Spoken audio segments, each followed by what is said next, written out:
Rock and roll Chicago, rock and roll Chicago, my hometown. Well, I was born in the city, gonna rock the city, Chicago. Chicago rock and rollers are the best year around. Hey, this is Paul Martin And Ray the Roadie. for the Rock and Roll Chicago podcast. What's going on, Ray? You know, I was just sitting here and playing with my Apple Watch. It's not a new one. I want to get a new one. But I was sitting here, and you know, this watch can do an EKG. Really? Can actually do an EKG. So, What's to pick up frequencies or something? No, well, once you get the frequency, the EKG down, you look at it, and it shows you a wavelength. Oh, really? Yeah, and it's really cool, and you can see how your heart's doing and stuff. And me with a medical How long is the background, wave? They wave for it depends. It depends on it depends. You want to have about 60 to 100 waves, no more. Okay. Any more than that, then you got too much of a wavelength. You know, I had a Heart to heart. an exam one time. Okay. Lady told me, she said I had an elevated T. Oh yeah. I said, I love elevated T. She said, it seems like I hit the ball farther. Yeah. An elevated tee. I went golfing today. Yeah? Yeah, and I went out and I elevated my tee. I did pretty good. Yeah. Actually, shot the best I've shot all year so far. Really? Yeah, it's real nice. Are you bragging? Am I bragging? No, not really. Yeah, I'm a little bit. Yeah, a little bit. It's okay. A little bit. Yeah, it was went with a good friend of ours from the Five Guys named Jose Rivera. Oh, okay. He's a really good golfer. Is he? Yes, he is. That's cool. Yeah. I have to be invited sometime. It would be. It would be. You're always welcome to come. Always welcome to come. You know. So what about this wave thing? Well, that was kind of like my introduction Oh, okay. because the band we're speaking with today is Wavelength. Wavelength. Wavelength, not EKG. Wavelength. They play to a different frequency. Yes, they do. So we're going to speak with Will and Tim and Tom and Mark. Right. Yep. And we're missing Mike. We're missing Mike. He couldn't make it because he's got to work. Yeah, well, Some of us, the rest of us are all freeloaders. We can hang out together at the studio. Working. Yeah, exactly. So let's see what they have to say. They've been playing around for a few years. They got a couple of newer members with them. Yes. Newer members. And they're from the South Side. Always good thing. Not to offend any of our North or West Side people, but no. We're from the South Side. So Yeah, they're Southsiders. So let's get to it and talk to Wavelength. alrighty. So welcome to the show, everyone. Today we're speaking with Wavelength. Wavelength. Wavelength. Wavelength.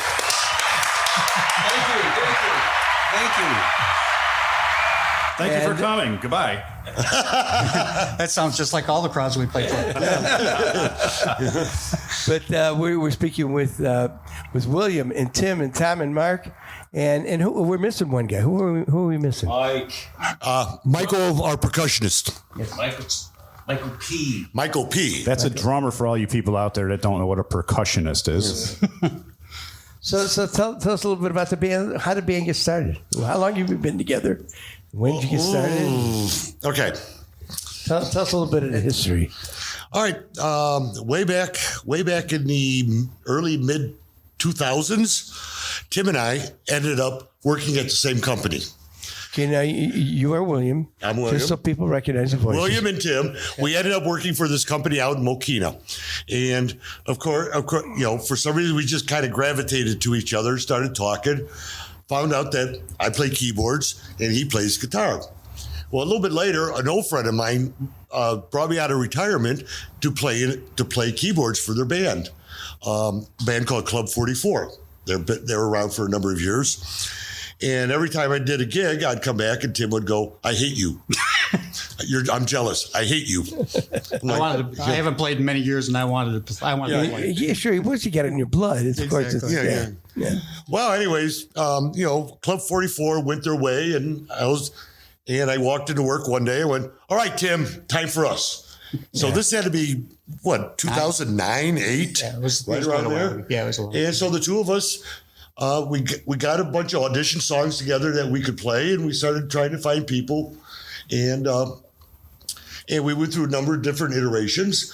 But fortunately, Tim was really good friends with Mark. Okay. Who, because one of the people were... Say hello, Mark. Hello. and I've known Mark since he was in high school, from neighborhood kids. And Mark's always been, a very well received front vocalist. I mean, and trying to find, we can't sing for anything. Not Mark to, will vouch for that. So, anyways, not to save your life or nothing, huh? Right? yeah. So, anyways, Mark being a school friend of Tim's, and he finally figured out who I was from those days. Decided, no way, I don't want to play with you guys. You guys suck. And he's been with us ever since. Yeah.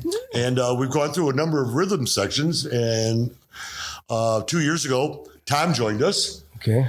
And then just a little bit after that, Tom's brother-in-law, Michael P., joined us on drums. I see. And that's our president. So Tom, you have the whole backing, the rhythm section. You came prepared with the rhythm section, right? Oh yeah. My brother-in-law, he was waiting in the car when I auditioned.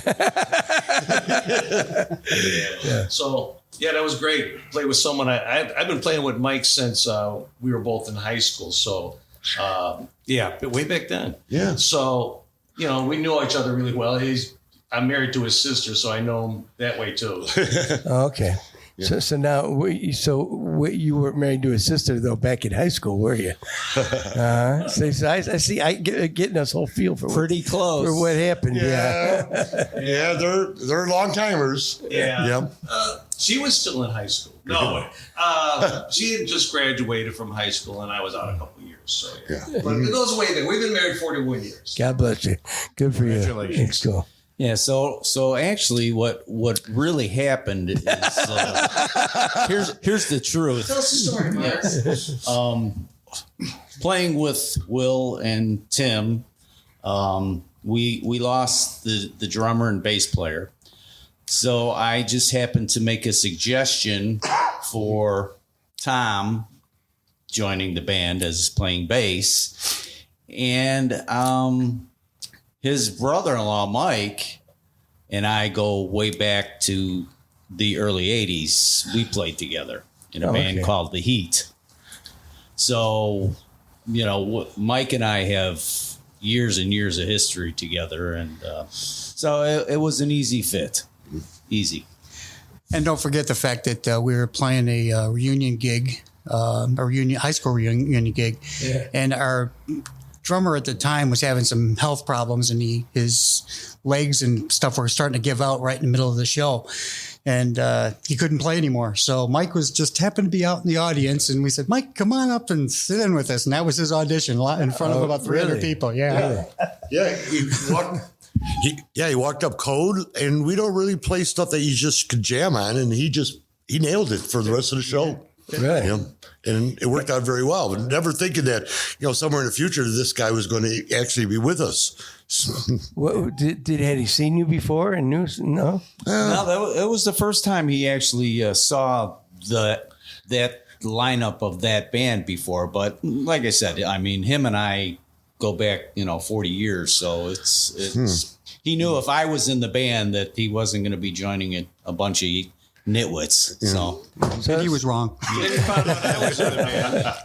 So Tom, you are the newest member, right? You and Mike. No, Michael P. is. It's kind of strange how it happened. I brought Mike to that show. He came with his sister, my wife, and I to see them, and that was the bass player's last show, the one that was in the band, and so. Apparently, it was the drummer's last show too. Pretty much. Yes, you're right about that. So it was a couple months later, Mark called me up and asked me if I wanted to be in the band. And about 6 months after that, Mike joined. So, but because of COVID and everything, we hadn't played a show until just this August. So you're only a couple of years in, right? Right. And so when did the band actually get started? The core of the band, Tim and I, back in the late 2000s. Oh, okay. Yeah. And we've been hammering ever since. Yeah. We used to be called Frequency, and a little history on that was both me and Will here are electrical engineers. So we kind of called ourselves Frequency, but then with all these changes, we decided to change our name to Wavelength, which actually is the same as Frequency. Can you say nerds? So Mark, so how long have you been with the band? They bothered me. It's been about 7 years now. Longer than that. It's 8 years At least. Yeah. Can't be no more than that. Yeah. About 8 years. So Yeah, I happened to be in a conversation with a friend of mine on Facebook, And me. and Knucklehead Tim over here decided to sneak in on it and say, "Hey, do you still sing?" And I was like, tentatively, "Yeah, why?" And so the guy that we were having the Facebook conversation with, he's like, "Why don't you guys talk on the side and finish this off there?" So Tim messaged me off to the side there and said, if you wouldn't mind, would you like to come check us out? And so I went, and I was really bored, so I said, "Sure, I'll stick around." all right. So Tim tells me that Mark is coming, and tell an old friend of mine. Da, da, da, da, da. I'm like, that Mark? Uh-oh. You're kidding me. I can't stand him. So Mark comes over. Wait a minute. Wait, this is supposed to be about the band, not about breaking up the band now. Okay. Well, then Mark comes down and he sees like an old 70s picture of me, back, somewhere. And he goes, "Oh, you're the guy from that band? Oh, I couldn't stand you guys either." So it was a mutual agreement. Yeah. Okay. Well, I get that. Well, back in the mid 70s, it was band against band. Yeah. It was, Yeah. and I agree with you 100% because it was. Well, my band's better than your band, or my band can do that song better than your band. But nowadays, you get so many guys who are out there jobbing and playing, playing in 2 bands or 3 bands, and there's really no competition, Right. Because that they're out there just making a buck, Right. Yeah. Right. Yeah. Well, and when you consider back in the mid 70s and later, Battle of the Bands, right? Well, yeah, you're doing Battle of the Bands, and at the time you're writing your own material. Right. You're not just a cover band. You're trying to get your own stuff out there, Sure. and get noticed. And so, you got some animosity towards the other bands. I mean, it's not like you want to get into fisticuffs, but if you had to, you would. Fair play competition. Yeah. So, Mark, what's your connection to Johnny Winter, Grand Funk, and Foghat? I happened to be in some groups at the time that opened up for those acts. Yes, Okay. so I was pretty fortunate to work with them, meet them, talk with them, get to know their history a little better. So it was a lot of fun. Yeah. So now you guys are from South Suburbs, right? Yes. Basically. And but we haven't talked about what kind of music you play. Oh, so let's talk about the music a little bit. Well, who wants to describe this one? It's real simple. The music's simple too. No. Because we're a bunch of simpletons. It's just classic rock. Our musical tastes are all over the place, but we do try to pick songs that people know, and but we also try to pick songs that we enjoy playing. Right. So it's hard to balance that act, Right. because Well, what's the process that you guys go through? I mean, in picking a song, I mean, does somebody come with the song and say, "Hey, I'd like to learn this one"? Well, somebody else says, "No, I don't want to do this." yeah, pretty much Or that. does it depend on who can sing it? Or what? Unfortunately, I get the final say because I got to sing it. Right. Okay. But And, regardless whether we agree with them or not, Yeah. I mean, we could love a song, but if you can't vocalize it, Right. it isn't worth putting out there. Right. We do have a couple of rules, though, is we won't pick any more than 2 songs that any artist does because we don't want to become a tribute band. We don't want to do that. Okay. We also don't pick Tribute any, bands are big nowadays, huh? we also don't pick any. Okay, I hit a sore subject there. which is why we're not working. We also we try to pick songs that other bands don't do. Okay, and usually if we find something that we like and we find out 3 other bands are doing it, Right. then our number one rule is we don't play Beatles. Really? It's a nice. No, it's not. Tim's role. All right. Yeah. When we started putting set lists and songs together and what we're going to present, as our product, one of the things, and as Mark could even, came up with this, is we don't want to be so esoteric that nobody knows what the hell we're doing.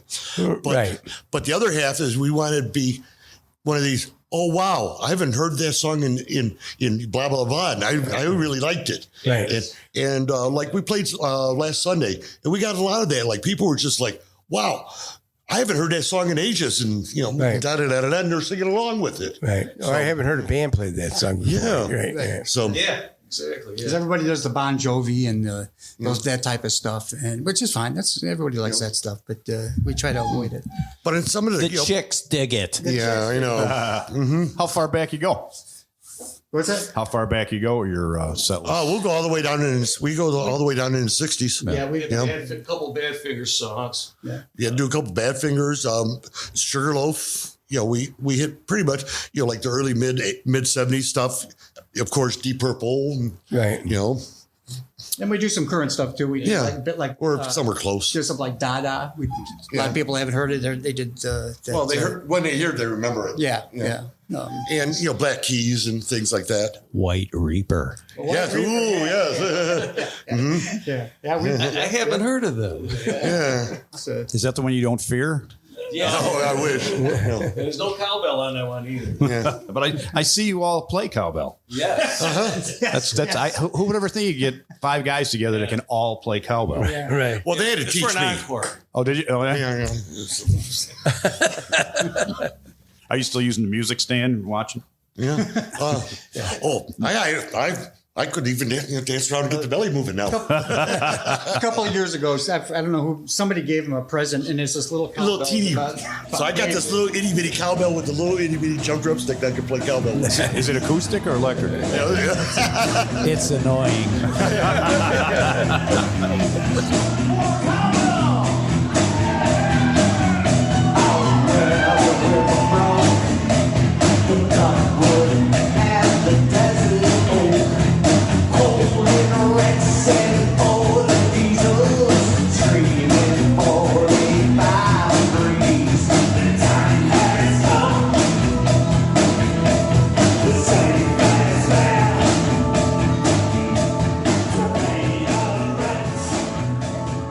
So, what are some of the past bands you guys have been in?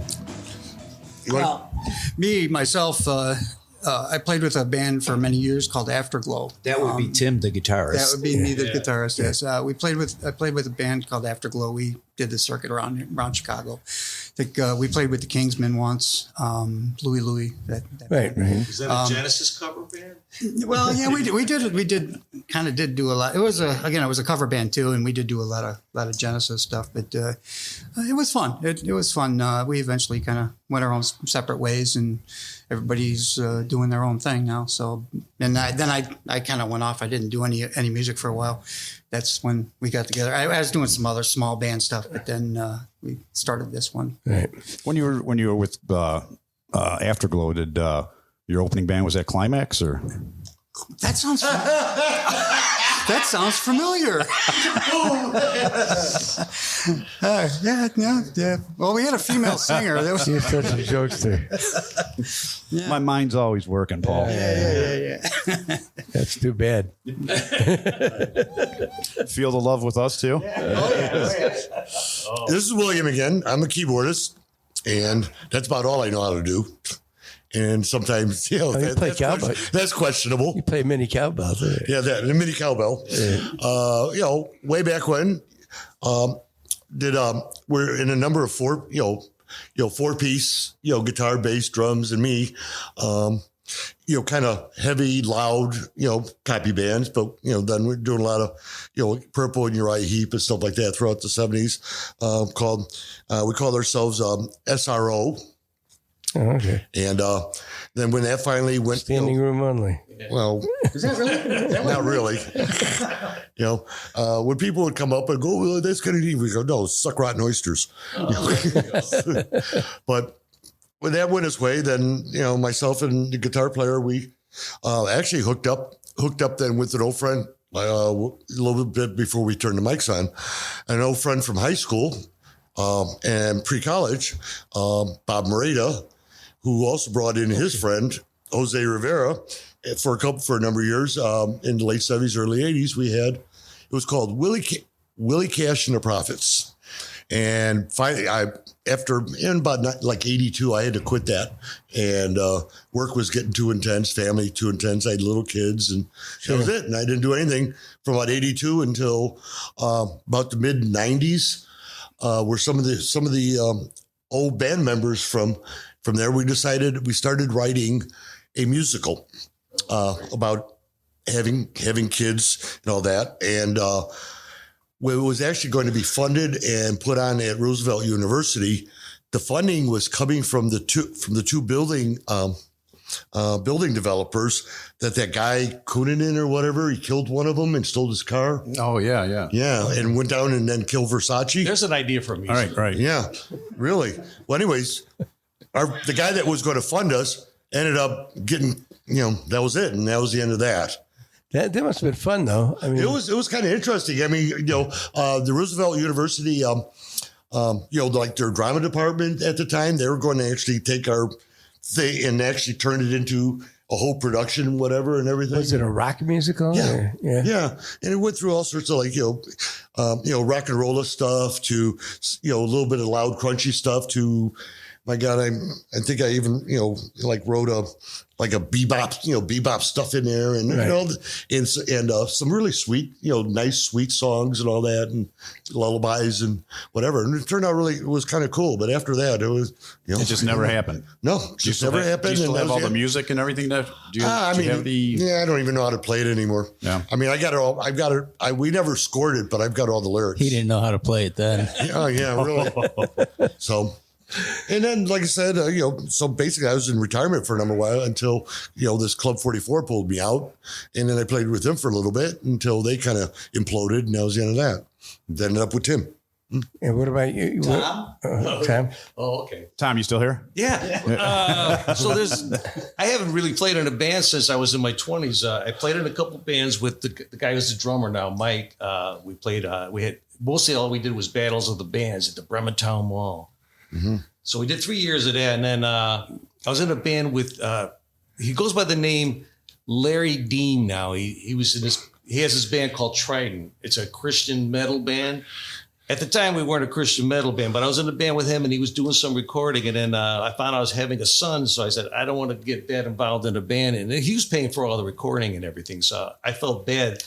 So I said, before we get too deep in this, I'm just going to quit. And I hadn't played in a band then until this one. So then I took like 40 years off. I was also working. I worked nights, and so it was really hard to do gigs on weekends when you have to work, overnight shift. And so, did you have to go out and buy new gear? Or I did. Did you have an old bass? I had a bass I bought in '77 of BC Ridge. Sweet. It's Mockingbird, and but I had just like a little 8-inch amp cabinet. I brought that to practice. And these guys looked at me like, where's the rest of it? So I had to get another amp. And I've gotten, now, you always have the excuse, I'm in a band. I have to buy this bass. That's right. So 3 years doing Battle of the Bands at Bremen Town Mall. Yeah. Mm-hmm. Did you ever win? No, we were too cool. See, we would play 3 years. songs like, Come on, man. We played Halo of Flies by Alice Cooper. We played War Pigs by Black Sabbath. We'd be like into our third 10-minute song, and the guy'd be touching his watch and like, that's it. You only have 20 minutes. Yeah. But you kept going back. Yeah. We just did it for ourselves, and the Bremen Town Mall was on Halsted, wasn't it? No, 159th in Harlem. Yeah. Right. Oh, between Harlem and Oak Park. Where Menards is now. Right.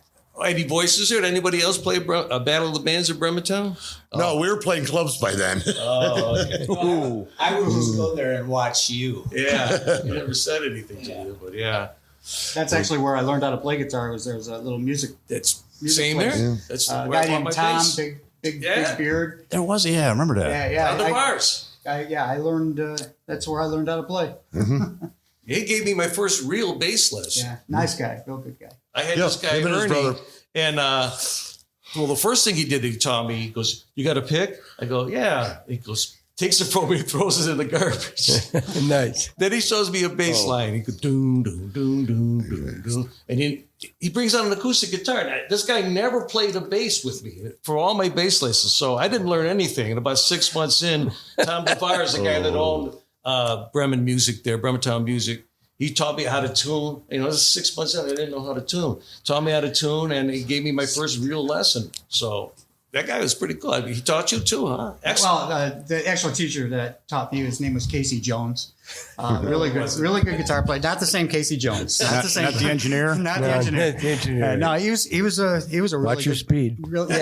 He was a really good guitar player. He played a nice Les Paul and taught me everything I knew. He was really into theory and stuff like that. And then eventually, after I left there and stopped it, I started teaching music at Midlothian Music. Teaching guitar and stuff like that. I did that. That got me through college. And but yeah, I learned a lot from them. They were all good people over at Bremerton Mall. His name was Tom.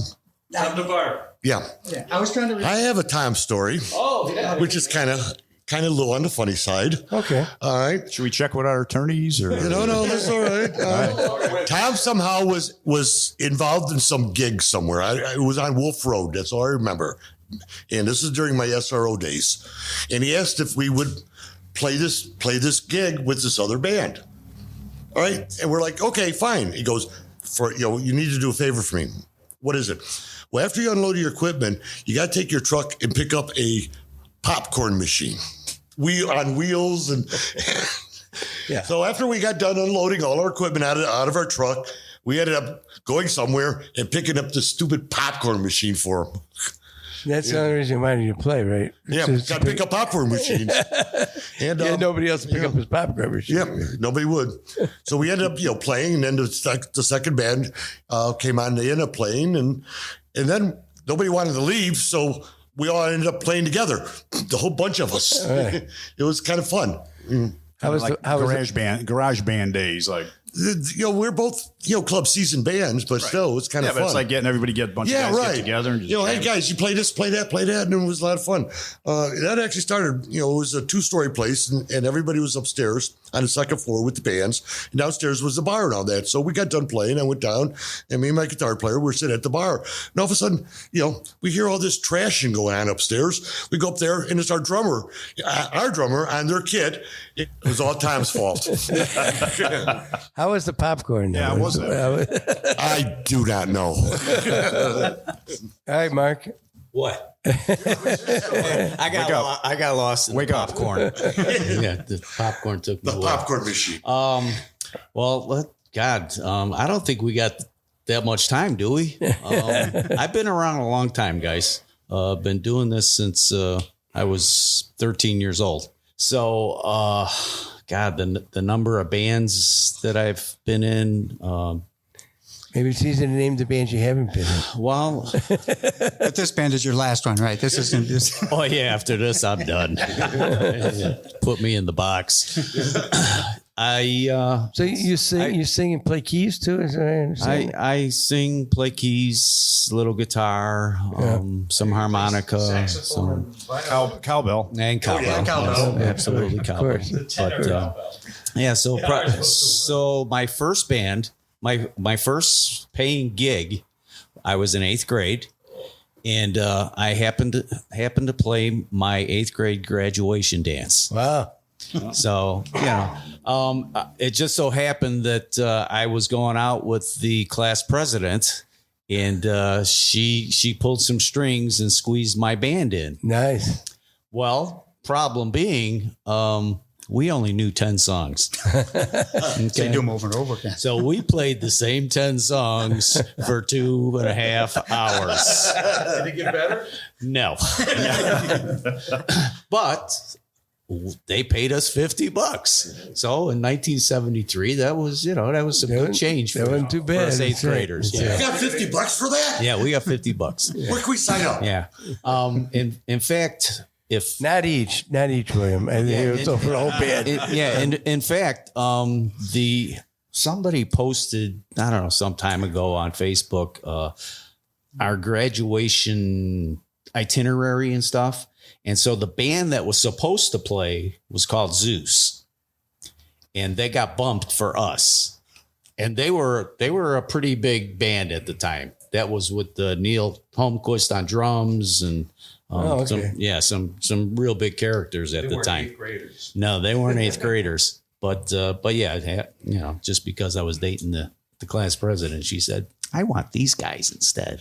But yeah, so then after that, got into high school, started a band called Shipton and Company. When did the cheerleaders come in?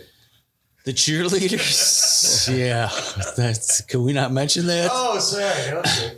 No, we. You had cheerleaders too? Well, the band Shipton and Company, after I graduated high school, so one of the guys that was in the band happened to get a call from somebody who said they needed, God bless you. Who said they needed this baton company, twirling company, baton twirlers. They needed a live band to back them up during their performances. Okay. So we're a bunch of crazy kids at the time. Sure. You know, me and the drummer were the only ones that were out of high school. All the other guys were still in high school. And so I'm like, what the hell? You know, let's do this. It pays, right? So, well, they paid us per diem for every show. We got $7 for meals, but all the alcohol we could drink. Oh, nice. So they were underage. I wasn't. I was of age, and did you share? I didn't drink. So so we did that for a summer. I thought you were going to say so they lost their asses because. We did that for a summer, and I'm actually a grand national champion. Nice. And I'm listed somewhere in something. We did a show in the National Baton Twirling. Yes, we did a show at committee. Notre Dame University in their basketball stadium, and we opened up for the Starland Vocal Band. Yeah. Oh yeah. Okay. And yes, it was right after they had that hit, and we opened up for them, and there was like 3,000 people in the crowd, and it was a good time. They could have opened for Afterglow. Yeah, they could have. Yeah, Afternoon Delight. So after that fun summer in '77, we went on to start another band called The Heat, and so we were doing nothing but original music at the time. Slapping our tapes out to anybody who would take them or listen to them. We happened to win Jonathan Brandmeier's Battle of the Bands. Oh, okay. So that It wasn't in Bremerton Mall, was it? no, it wasn't at Bremerton. It wasn't a Bremerton. No, it was just strictly over the air. We submitted our stuff to him. He had a segment, Battle of the Bands, at the time, and Tom, you should have checked that out instead of Bremerton. yeah. So we won that, and that it really helped. I mean, immensely to push the band forward. We got some inquiries to come record some other stuff, and blah blah blah blah blah, but nothing ever came about. It fell to the wayside, and on to another band. A band called All Access, a band called Hustler. I played with The Web. So, like I said, probably been easier to name the bands you didn't ever played with. Yeah.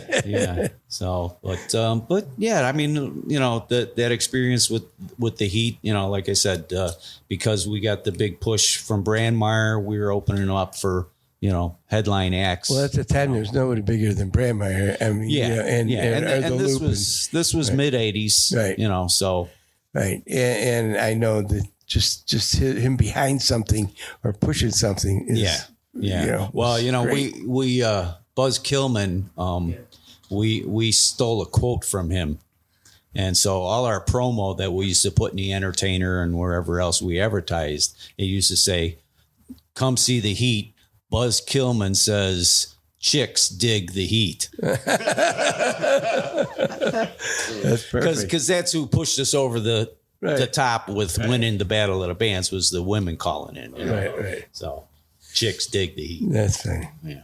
I've been jamming ever since. I took maybe a year or two off, in between, but I've been going for the past 40 years. So, well, I know we all took a year off, a year, 18 months or so last year. Right. How did that affect you guys? Well, all of when that hit, of course, every gig that we had scheduled and throughout the spring, summer, and into the fall and all that evaporated. Yeah, we took it seriously. So for months we didn't even get together because. Right. Oh, sure. We weren't going to. Did you do any simulcast shows or anything? No, we didn't. We didn't do anything. We just kind of laid low until all of us are vaccinated now, and we can, and everything's opening up, and we even were a little leery about the summer stuff like June and July of this year. Right. But by August we started. Okay, that's it. We're done, and we're going to go out and make some noise. Right. And then fortunately, regardless, we've done pretty good for the last 3 months. We've been fairly steady, getting steady gigs and stuff like that. Right. So we're doing all right. None of us, got sick yet. So, that's a plus. We're not in our 20s anymore, so we have to take this stuff seriously. Oh, absolutely. I mean, absolutely. This shit was killing people. Whether you want it or not. Well, there's two of us in the band that have heart ailments, or three of us. I'm sorry. Yeah, I forgot about. Yeah. Yeah. We were playing Cheers on Cicero, and I had a heart attack on stage. Oh, really? Oh, yeah. Yeah. It was not good. And how long ago was this? This was 2 years ago, something like that. 3 years ago. Yeah. Just before COVID hit. Yeah. And then so I had to go in through. They cut me open and triple bypass surgery. Did you guys continue on with the song and finish the set or anything? We finished the gig. We finished the gig, and I pushed them off stage. I told. That's right. Just kick him to the side, right? Pretty much. Step over him.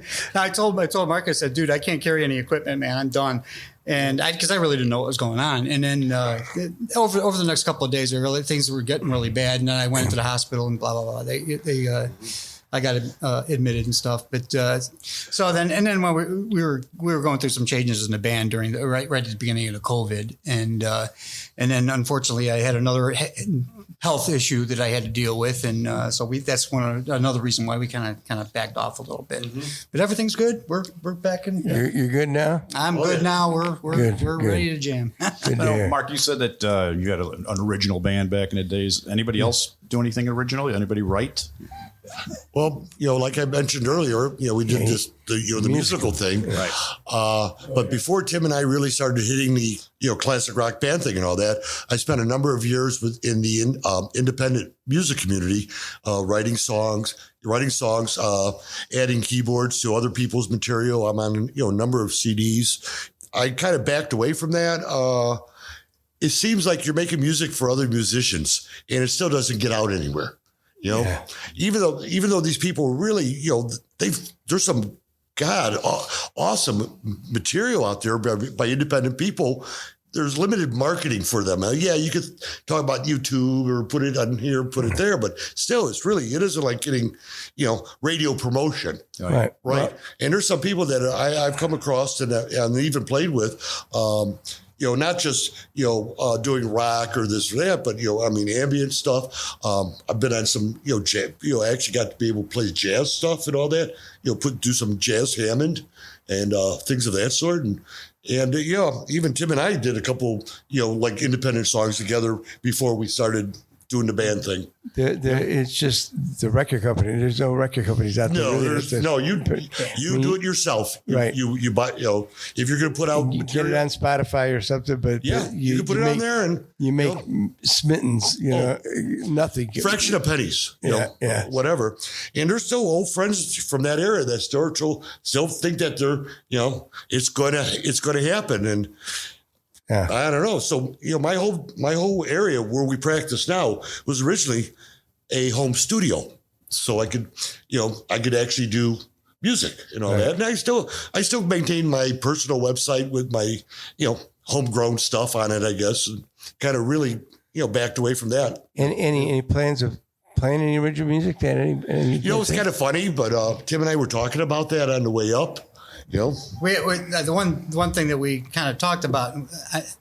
Personally, I'm terrible at writing music, but I do good arranging and stuff. And I know someone in this room here does some really good, talented music stuff. That's our bass player, and that's probably going to come out. It's probably going to come out. We've heard some of his stuff. I thought you were talking about me. No, well, I thought he was talking about me. What are you talking about? Yeah. But Tom's got a lot of talent. Somebody already wrote, "Leave your hat on."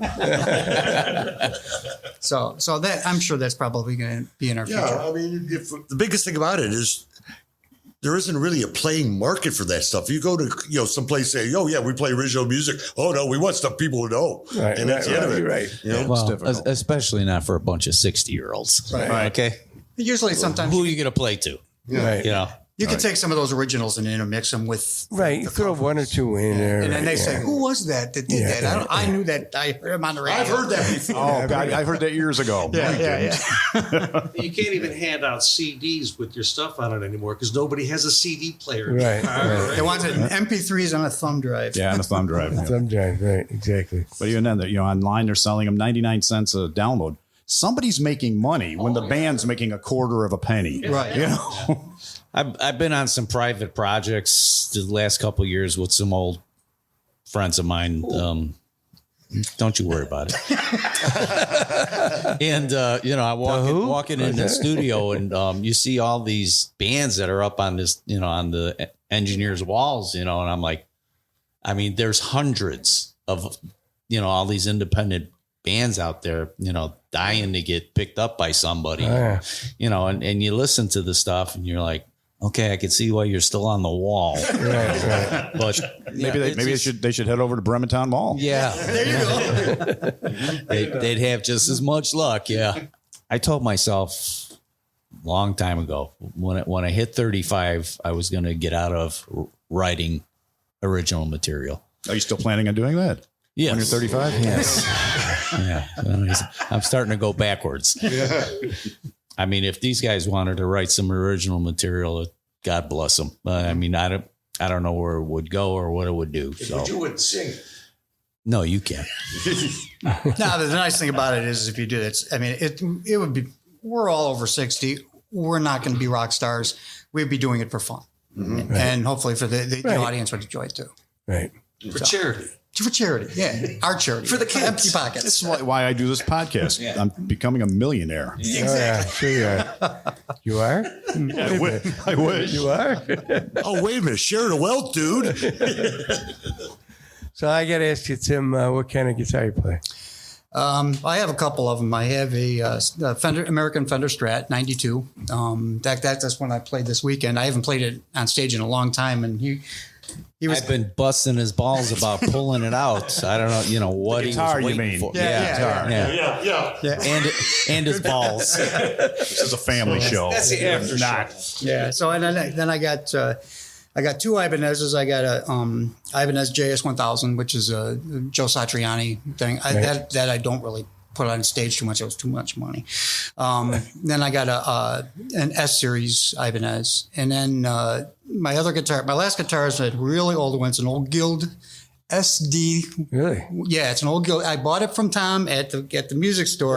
There's this little story about that. Is I bought it when I was just in senior in high school, and I bought a different guitar, and that one that I have was it was the top of the line model, and I bought this real cheap one, and I paid it off really fast, a lot faster than Tom thought I was going to be able to do. And when I came to go pick up the guitar that I bought, he had sold it.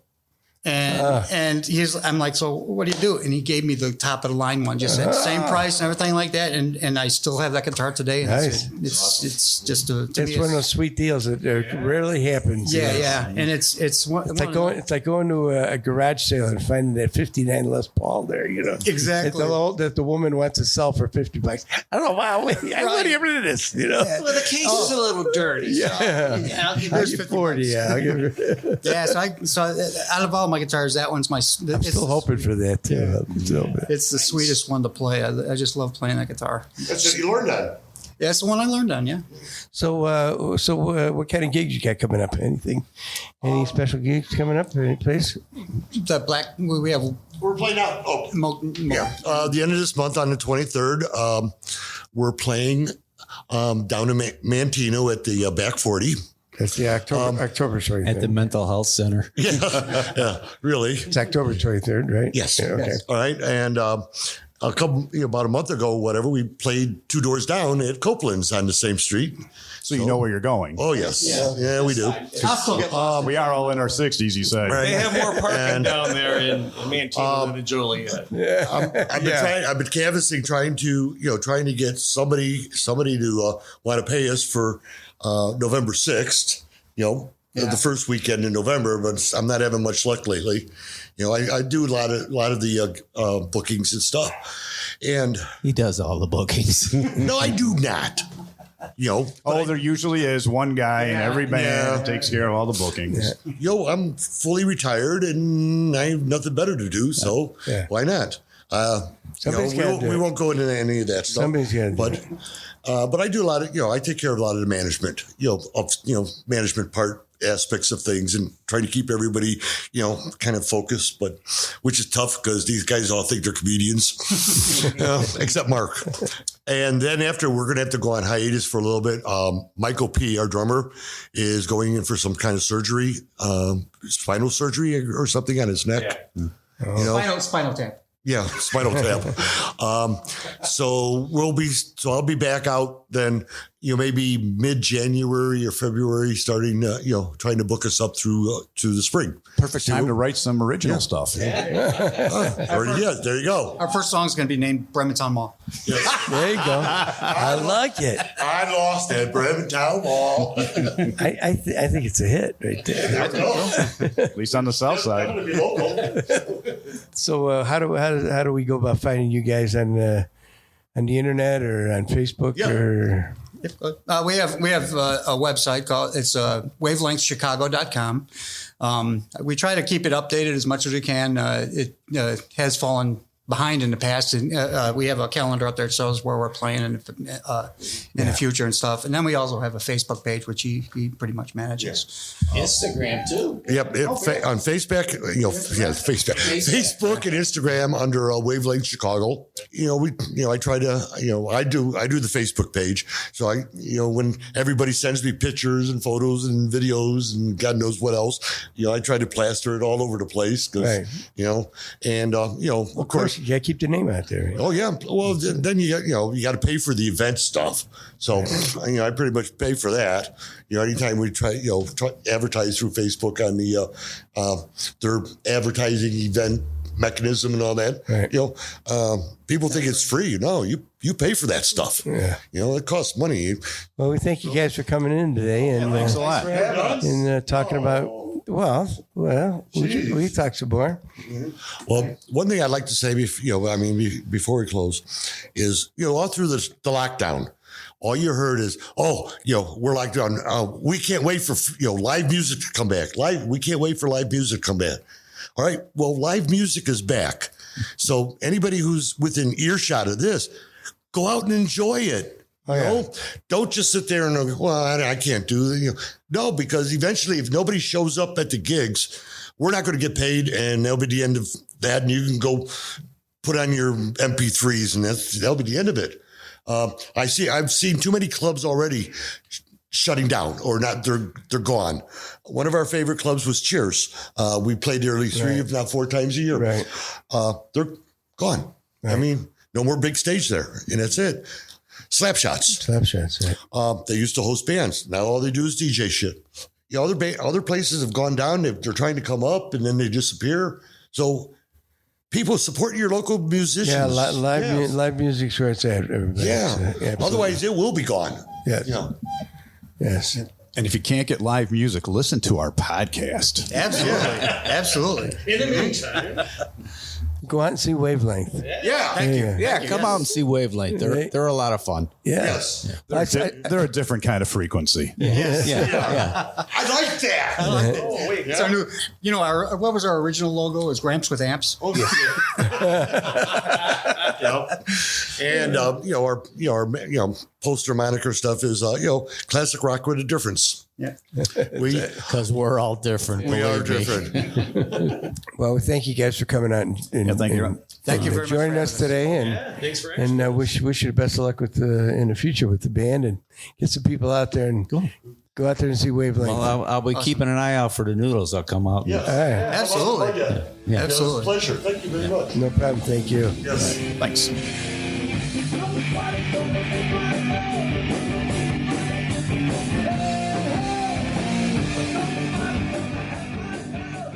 So there you have it, people. That was Will and Tim and Mark and Tom, and we're missing Mike, like we said, but that is Wavelength. Yes, it is. It got my heart going, got my wavelength moving.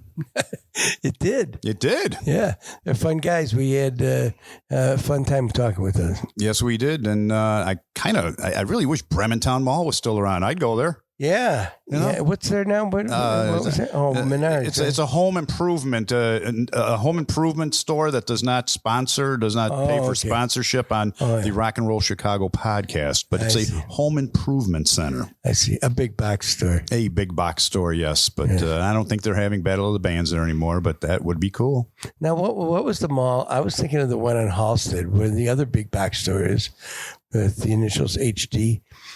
In Homewood, there was a mall there too. That was Washington Square Mall. Washington Square. That was that was on the east side of Halstead. There, that's the one I was thinking of. Yeah. There was. Then there was also the Dixie Square Mall. Right. Well, that didn't last very long, and then now Lincoln Mall. They're all gone. Yeah. Well, it's because everybody orders everything online now. That's true, including you. I do. I spend way too much time on these different places to buy stuff, whether it's clothes, music, heck, shampoo. I've bought toilet paper and paper towels. You told me you were up until 2 a.m. the other night. I was just shopping online. Well, I'm getting ready for Christmas. Oh, I see. I'm. What'd you get me? I can't tell you. I can't tell you. Well, so, I got Prime, so it'll be here in 2 days. Okay, good. All right, well, that was Wavelength. So go out and check them out, would you, people, please? And they're playing around. They're playing a Moments, right? Mantino. They'll be there on the 23rd. Mantino, Moments, Manuka. Midlothian, Mount Prospect. I get all those mixed up. Yeah, anything that begins with an M. Yeah, right. Well, thanks for listening, everybody. Go out and check Wavelength as soon as you can, or check them out online. You can check them out right here on the Rock and Roll Chicago podcast. Coming to you live, not really live, from the Illinois Rock and Roll Museum on Route 66. Route 66. Route. Okay. All right, on Route 66. It's at 9 West. Is it Cass or Cass? No, it's Cass. It's Cass Avenue in beautiful downtown Joliet. Opening soon. Get on their website, roadtorock.org, and sign up for a charter membership. Okay. You too can be a charter member like me and Paul. That's right. So thanks for listening, everybody. We'll see you next time. See you next week. Bye-bye. Rock and Roll Chicago podcast does not own the rights to any of the music that's played on this podcast. The music is used to promote the band or musicians that are interviewed. Rock and roll Chicago. Rock and roll Chicago.